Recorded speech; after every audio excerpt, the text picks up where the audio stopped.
It's 4:30 on WKYT this morning. One person has been killed. Nearly a dozen are missing this morning after severe flooding in Johnson County. We're tracking the latest storm damage out of eastern Kentucky this morning. Dozens of homes are flooded. Several families were evacuated in some central Kentucky counties. We'll have the latest details on temporary shelters that are opening up for people in need. And we're looking outside, seeing that flash flood concern. That is our main concern, with a very high likelihood of flash flooding all across the region. We'll have updates coming up. Tracking, alerting, protecting. WKYT News starts now with First Alert Weather. Good morning. It's been a rough night in Kentucky weather, including a fatality, and our weather team has been on the air all night long. I'm Bill Bryant. And I'm Rebecca Smith. Welcome in. Torrential rains causing significant flooding issues throughout parts of central and eastern Kentucky this morning. Here is eyewitness video showing some of what the storms brought. Some homes in eastern Kentucky were destroyed by flash flooding. In Johnson County, the coroner confirms one person was killed by high water yesterday. We'll have more on that in just a moment, but we're going to begin with WKYT meteorologist Micah Harris on this first alert severe weather day, an ongoing situation, Micah. It is really nasty outside. I wanted to take off radar real quick and just show you all the warnings we have. Flash flood warning in effect from Indianapolis through the central and northern zones, eastern zones, all the way into West Virginia. You're talking roughly 400 miles of just flash flood warnings. Now let me put this on with Defender. And look at this heavy downpour making its way. It's a complex as you make your way off into the Laurel County area and then back toward Howard Rogers Parkway. That's a region of concern that we're going to be watching very closely. Off toward Hazard, here in just the next 5 to 10 minutes, Hazard, you guys will pick up really heavy rain, and it won't stop. Heavy to moderate rain. It won't stop for about an hour to an hour and a half. Broadhead really getting in on the mix. London, yeah, you're seeing the heaviest rain, but if you go into East Bernstadt, that's where you're seeing really heavy rain and very strong winds across Howard Rogers Parkway. This will lead to a flooding concern, and no warnings on this just yet. But I do expect that National Weather Service out of Jackson, as you can see where the radar is churning over in Breathitt County, they'll put out flash flood warnings here very shortly for some of these locations. Berea, the bulk of it is out of the way now, but you did pick up tremendous amounts of rain and also very heavy lightning and also winds too. Go into the Lincoln County area, down 27 and 127. These have been hard-hit communities here in the past several hours. Into Lexington, we're taking a huge break, and I call it a huge break because when you get a break around here throughout this complex, I mean, it's 30 minutes to an hour, and that's it. So while it's like this, do what you got to do, but another storm complex with over 3,000 to 4,000 lightning strikes within this, just north of Louisville, is heading into our region very shortly. It's a broad complex, and all of this is diving southeast, and you can see 3 areas of concern. In our viewing area, more like 2 areas, the Howard Rogers Parkway right now with that heaviest bout of rain, and then work your way up toward southern Indiana, northern portions of Kentucky, northwestern portions, that is, sliding into areas that have already been soaked this morning, all morning long. We have been on since 1 a.m. and we'll just continue to give you the latest developments. But watch out, southeastern zones, mountainous regions.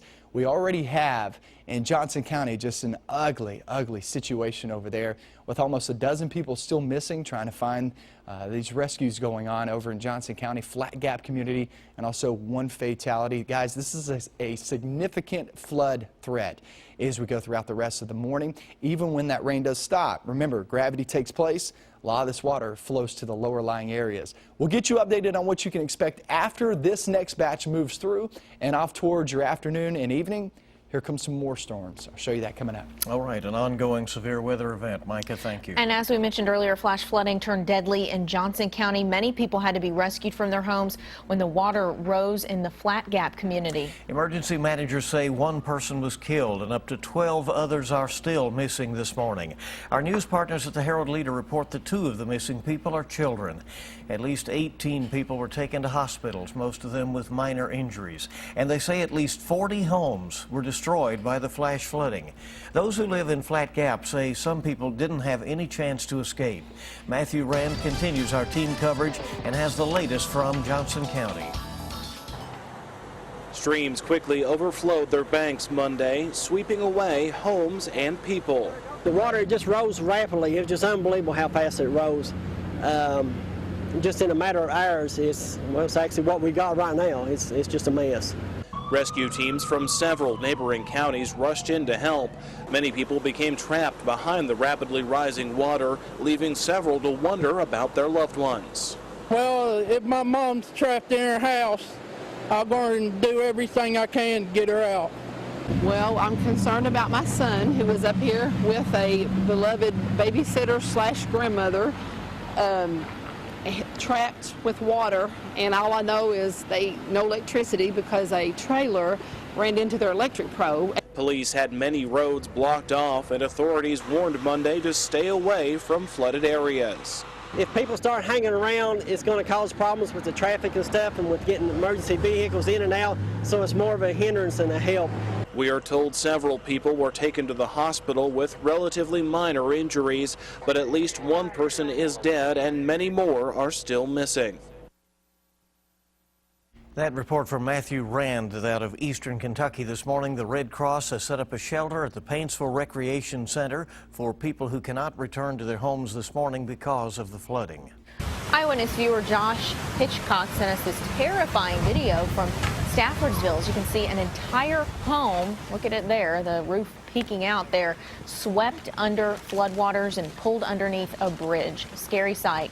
The house is then completely crushed against that bridge. At last check, no one has confirmed that the house was empty at this point. We're continuing to track the devastation in eastern Kentucky. We'll keep you updated on this story and bring you any details throughout the day as we get them on WKYT. And of course, we'll have to assess the integrity of the bridges and other structures as well. All right, we are tracking a developing story out of Lexington this morning. Police tell us that 2 people have been rushed to the hospital overnight after they were shot during a home invasion. This happened around 2 in the morning at a home on Cherry Blossom Way in Lexington. Officers say 3 suspects approached the house from the back when they shot one man in the leg.